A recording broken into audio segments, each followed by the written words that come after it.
અને અત્યારે વાગી ગયા છે 12:15 અને ખાસ એમાં પાછું એવું છે કે અત્યારે મારે જવાનું છે બહાર. હવે જાગુન ટેકો થઈ ગયો કામમાં એટલે વાંધો ન થયો.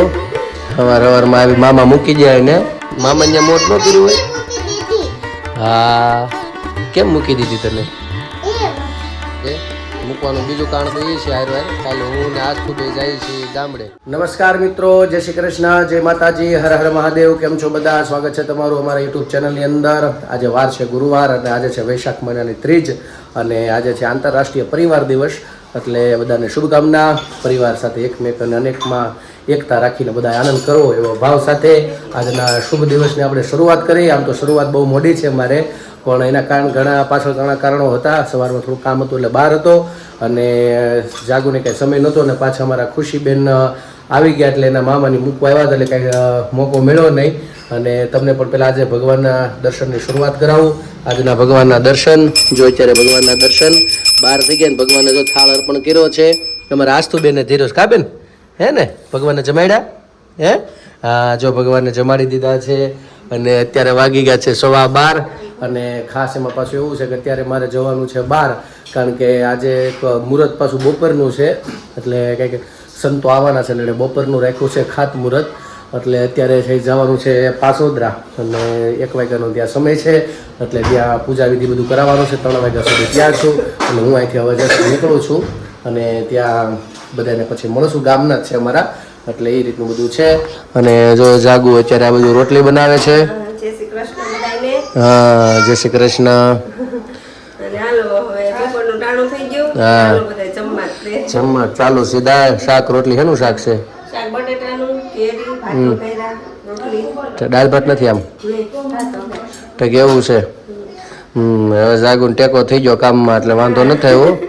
સવારમાં આવી મામા મૂકી જાય ને હા નકર મારે તેડવા જવું પડે. મેં કીધું બસ વહેલી આવે તો આવતી કારણ કે એના મામાને અહીંયા ઓફિસે આવતો એટલે ભેગી મેં કીધું તો કોશિશ કરજે અવાય જાય તો. એટલે આવે નોકરીમાં એટલે થોડાક વહેલા નીકળી ગયા છે. બસમાં સવારમાં વહેલી આવી ગઈ છે નહીતર મેં કીધું નહીં આવતો પાસોદરા સુધી જવાનું છું ત્યાંથી કામરેજ આવું નજીક પડે એટલે એવું બધું છે. જો મારા બેને આવી ગયા છે. જય શ્રી કૃષ્ણ. હા જો મામાની ઘેરે જઈએ એવા ને હરે જનોઈમાં જઈએ એવા કા મજા આવી ગઈ ને? કેટલા દી રોકાણી તાર મમ્મી ત્યાં? નાની બાઈ ત્યાં? ગરમી એમ પડતી છે ને? હે ને વરસાદ પડ્યો તો કેટલી પડે નકર ઈ પેલા સારું હતું પવન ને મારતો એટલે બપોર એટલે વાંધો ન આવતો. હા મામા ભાઈના પોયરા એ મોજ કરી નાખી કા? હા એવું બધું છે. જો બેન આવી ગયા એટલે બેન પાસે બધું લાડ લડાવવાનું. જનોઈમાં તો મેં કીધું જવાનું અમારે કાંઈ મેળા આવ્યો નથી. થોડું કામકાજ એવું બધું હતું અટવાયેલું એટલે કાંઈ મેળા આવ્યો નથી. અને પછી ખુશીને એકલે પછી ત્યાંથી મોકલી હતી અને હવે પછી અહીંયા આવશે. લોકો રહે છે સુરતમાં જ એના માસીની છોકરીની એટલે પછી હું ને જાગુ બે પાછા રૂબરૂ મળી આવશું એના ઘરે જઈને. એટલે શું છે આવી જાય વ્યવહારમાં થોડુંક પહોંચાડવું નહીં બધું કાર્યક્રમ બધા એવા હતા એટલા માટે આગળ જતાં ખ્યાલ આવશે તમને પણ એવું બધું છે. ચાલો તો જો અહીંયા રોટલીનું બધું તૈયારી કરી દીધી છે ને મને એ લાગી છે ભૂખ કારણ કે નાસ્તો કંઈ બહુ કટક બટક જેવો થયો છે. ખાખરા ખાધા જેવું નથી પણ ખાખરા આપણે પાછા નાસ્તામાં ગણતરીમાં ગણાય નહીં અમને એવું લાગે એટલે પછી હા કાંઈ બગડી જાય એટલા માટે ખાસ ચા ને ખાખર ને બધું ખાઈ લીધું. ગાંઠિયા ને બધું હતું ઝીણું ઝીણું એટલે હવે ભૂખે લાગી છે ને બધું તૈયારી કરી દીધું છે. ભગવાનને થાળી ધરાઈ ગયો છે. ચાલો તો અત્યારે જમીને પછી નીકળું. 1 વાગે સવારે કે ત્યાં પહોંચી જવાનું છે. રસ્તામાં જે ખાતમુહૂર્તની લોટી લેતી જવાની છે એવું બધું છે. તો બપોર આપણે પછી રોંઢે આવીને પાછા મળશું અને ત્યાં બપોરને બધું વિધિને બધું પતાવી ત્યાં સુધીમાં આપણે તમે ઘરે બધા એન્જોય કરજો. ચાલો મળીએ. ચાલો બધા જમવા. તો બસ જો અત્યારે તો વાગી ગયા છે 7 ને આ બાજુ મેં દીવાબત્તી કરી લીધા અને હવે બનાવીશ રસોઈ. રસોઈમાં તો બનાવવાનું છે ભીંડો પડ્યો છે તો ભરેલો ભીંડો ને એવું બધું છે. ભીંડાનું શાક ને ભાખરી કેરી એવું બધું છે. અને ખુશીબેન અમારા સવારમાં ગયા નહોતા ટ્યુશનમાં અત્યારે ગઈ હતી તો એ જો આવી તો એને લાગી ભૂખ.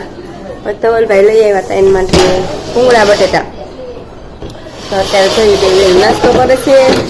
ભૂંગળા બટેટા અને વેફર ને બધું લઈ આવ્યા તે બટેકા ભૂંગળા બેન તું ખા બોરીને ખાજો મસ્ત લાગે. તીખું લાગે. થોડુંક બોલવાનું જાજુ નહીં થોડું બોલીને ખા. તો એવું બધું છે. પ્રદીપ ને ગયા છે બહાર ને આસ્થાન દુર્વાન નાસ્તા પાર્ટી હાલે છે હે ને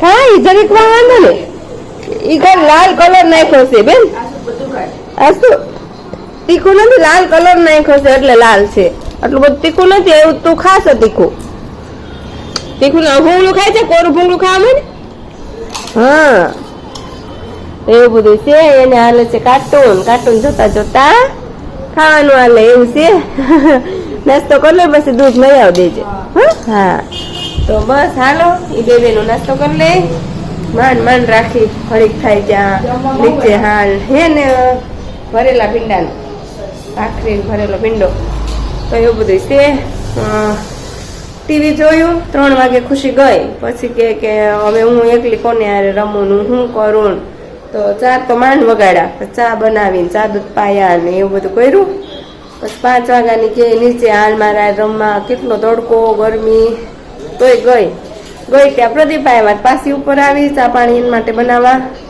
પછી પાછી ઘડીક ગઈ લઈને ઘડીક બેઠા ને પછી આવીને ધૂળથી ને રમવું તો રમવા દીધી રમતી હતી એમ પછી નાઈ એને આથી ને હવે જો નાઈને બહાર આવી ત્યાં ખુશી આવી તો હવે એ લોકો નાસ્તો કરી લઈને હું હવે રસોઈની તૈયારી કરું તો બસ હાલો તો મિત્રો અત્યારે વાગી ગયા છે 10:30 અને જો અમે અત્યારે જમીને બધા ફ્રી થઈ ગયા છીએ અને હું હતો બહાર એટલે મોડું થોડુંક મારે જમવામાં થઈ ગયું હતું અને જમીને બધા બેઠા છે આમ તો સુવાની તૈયારી જ કરવાનો વિચાર છે એટલે ધીમે ધીમે એક પછી કાંઈક રૂમમાં બધા જાઉં અને અત્યારે જો જાગું કંઈક ઓલી દવા પીવે છે ને કે મજા નથી ઉધરસ પાછી ઉપર છો માંડ હારું શું તને કહું હા પાછું બદામ બહુ સારી નહીં પાછી ઉધરસ પાછી કરે તો માંડ નથી છે દવા લઈને તો જે આવ્યા ડૉક્ટર પાસેથી ઉધરસની શરદીની ને એવું બધું અમારા બેનને મામાને ઘેર આવ્યા પછી આજનો પહેલો દિવસ હતો એટલે કદાચ હોયરું નહીં હોય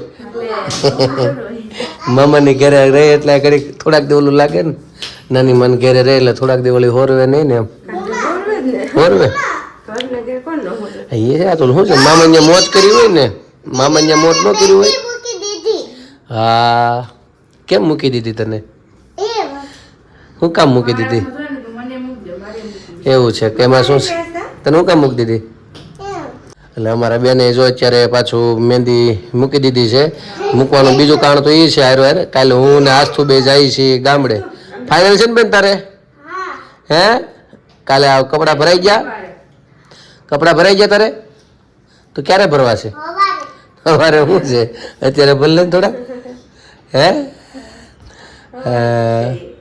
હવે આ વળી બપોર પછી નક્કી કરી લીધું મનમાં વિચાર લીધું છે આવવાનું કે છે પપ્પા તમે તારે હાલો કે કપડાં કઈ ભરવા છે બોલાવા આવે છે ઘડીએ એટલે હવે કાલે સવારે કપડાં ભરશું કાલે બપોર પછી કદાચ વિચાર છે નીકળવું કાલે સાંજે નીકળીએ એટલે 17 તારીખે ત્યાં પહોંચી ત્યાં પણ અમારા ગામની અંદર એક સારો એવો પ્રોગ્રામ છે શું છે જો પહોંચી જવા છે અને બધું વ્યવસ્થિત થશે તો તમને ત્યાંનો પ્રોગ્રામ પણ બતાડીશું બહુ સારું છે ગામ સમસ્ત છે અને એક વ્યક્તિ દ્વારા છે આમ તો ગામના પણ ગામ આખા ગામના લોકો માટે છે અને સારી સુવિધા બધી પૂરી પાડી છે આપણે આગળ બધું જોયેલું છે કે જે કાંઈ અમે ગયા વખતે ગયા હતા પ્લાસ્ટર બધું આખા ગામમાં ચાલુ હતું અમારે જ્યારે મકાન બનતું હતું હું શું બેન અને કલર એ બધી બની ગયો છે ને જે બધી ઘણી સુવિધાઓ ધીમે ધીમે ગામમાં અમદાવાદ છે ભાઈ મથુરભાઈ અમારા ગામના એને બહુ સારી સુવિધા બધી કરે છે તો અત્યારે કોના ચાલુ કર્યું રાત્રે એવું છે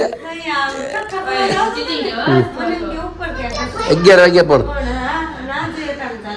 ભાઈ મોડા આવતા છે વેપારી હોય નિરાયત વાળા હોય એટલે એવું છે એટલે બહુડી એટલા માટે ખાસ એટલે એક દિવસ વહેલો હતો નકર 17-18 પછી જ આવું હતું પણ મેં કીધું ગામના અંદર સારો એવો કાર્યક્રમ છે એટલે મારા બાર પપ્પાએ પ્રસંગમાંથી સીધા કદાચ બપોર પછી ત્યાં આવે અને અમે લોકો કદાચ ત્યાં પહોંચી જવો વિચાર છે એટલે કાલે કદાચ હજી ટિકિટ લખાવી નથી કાલે ખબર પડે એટલે હું ને આસ્થા જઈએ છીએ પેલા બોવડી કા બેન બોવડી આવશે ને તારે હે બેન બોવડી આવું ને હે એને વિદ્યા ને બધાને રમાડવા હા કહેતો બેન એ હું સોટેડું એવું સોટેડું ઠીક એવું છે એવું છે ઠીક અંદર કે જોવા ઠીક છે અંદર વહી ગઈ છે આમ હા એવું છે જો બધું આજે અમારા બેનને ટ્યુશન બપોર પછી ચાલુ થઈ ગયું આજે કરે એવું કઈ નવીન કે હે શેનું આવશે લગભગ તો આવશે કાલે દૂરું એ છે કાલે લગભગ દૂરું ભાઈ પાછા આવી જવાના છે જો એને ભારે મોજમાં આવી ગઈ આનંદમાં આવી ગઈ તો પછી કાંઈ રામ જાણે. પણ મને એવું લાગે છે આવ્યું છે તો ખરા જ, પણ કાલે ખબર પડે સાચી. એટલે ટિકિટ ખાસ તો એટલે નથી લખાવી મેં. એવું સાહેબ ભાઈ અત્યારે રાત્રે ફિટ કરતા લાગે છે રોજ. હમણાં કાલે પ્રમદી કે કાલે જ હતું એવો અવાજ આવતો બહુ. હા એવું બધું છે. તો અમે આવે જ છે ને, હું કામ નથી આવતી? કાલે ભરી લેશે બેન. મારો રૂમાલ તે બગાડ્યો હે બેન? આજ તું મહેંદી કરી દીધી મસ્ત. ઠીક છે ચાલો મિત્રો, તો જો અહીંયા બધી હવે સુવાની તૈયારી. મને બહુ નિંદ્રા આવી ગયો તો એક જગ્યાએ મુહૂર્ત કરાવવા, ખાતમુહૂર્ત હતું, પણ મેં કીધું એમ બપોરે તડકાનું માથે કાંઈ છાયો ને આ બધી વસ્તુ કાંઈ નહીં. અને એ બપોરના 12-1 વાગ્યાની પૂજા ચાલુ કરી હતી.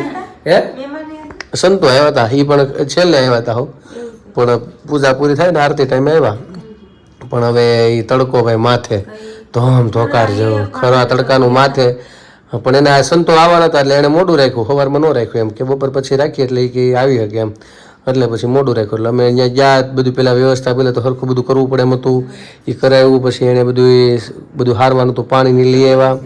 હે હા પછી છે ને કે ત્યાં તો હજી બધું મકાન નવા બનતો એટલે કંઈ સુવિધા તો હોય નહીં. ઘેરેથી લાવ્યા એ જ બધું. પછી 4 વાગ્યા સુધી હાલી, બધે સંતો બેઠા હતા ને પછી બધી હવાણું કરીને બધું વાસ્તુનું થોડુંક જોયું ને ક્યાં શું કરવું ને કેમ કરવું ને બધું બતાડ્યું ને બધું એ પ્રમાણે પ્લાન બનાવ્યું છે. પછી હવે બધું ચાલુ કામકાજ કરશે એમ. પછી કલાક પૂજા કરી એટલે 1-1.5 કલાક તો પછી પૂજા રાખવી પડે. એટલે પછી એમ બેઠા. પાછું હતું છે પાસોદરા, એટલે ફાટક પાસે હતું ઠેઠ. સોસાયટી સારી બહુ મસ્ત છે, સારી એવી મોટી જગ્યા રાખી છે. એટલે બહુ સારું હતું. એટલે પૂજા એમ તડકાની ઢોમ તડકાની કરી એટલે ઘડીક એમ જ છું કે તડકો લાગી જાય, ગરમી લૂ લાગી જાય એવું બધું હતું. પણ વાંધો નથી આવ્યો કાંઈ, એવું બધું છે. ઠીક છે ચાલો. તો હવે આજની જર્નીમાં તો એવું કાંઈ ગીત તો કે અમારે હમણાં કાંઈ મેળ આવે એમ નથી, મારી બા છે નહીં એટલે. પણ ગીત વગેરે ધીમે ધીમે કોશિશ કરી કે બ્લોગને આગળ તો કંઈ મેળ આવે એમ નથી. બેનને પેરાણે હુવડાવવા લઈ જાય એટલે સવારમાં પાછા કાલે વહેલા ઉઠશે, કારણ કે આવે છે અમારા દુર્વા બેન એવું બધું. ને કદાચ કાલે વહેલા ઉઠાડવા પડશે, કાં ઉઠી જ જાય અવાજ સાંભળે છે એટલે એવું બધું છે. તો ઠીક છે મિત્રો, અત્યારે બસ હવે બ્લોગને પૂર્ણ કરીએ છીએ. ને બેનને મેં પૂછ્યું કે રમત કે રમી નથી, થાકી ગયા છે, એટલે બ્લોગને પૂર્ણ કરીએ છીએ.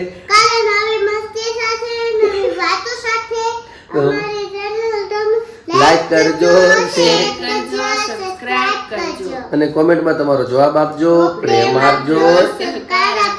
નવા છો મારી ચેનલ તો સબસ્ક્રાઇબ કરવાનું ભૂલતા નહીં. અમારો વિડીયો તમને ગમે તો ખાસ મિત્રો બધા શેર કરજો. હા તો આજ માટે આવજો. જય શ્રી કૃષ્ણ. Good night.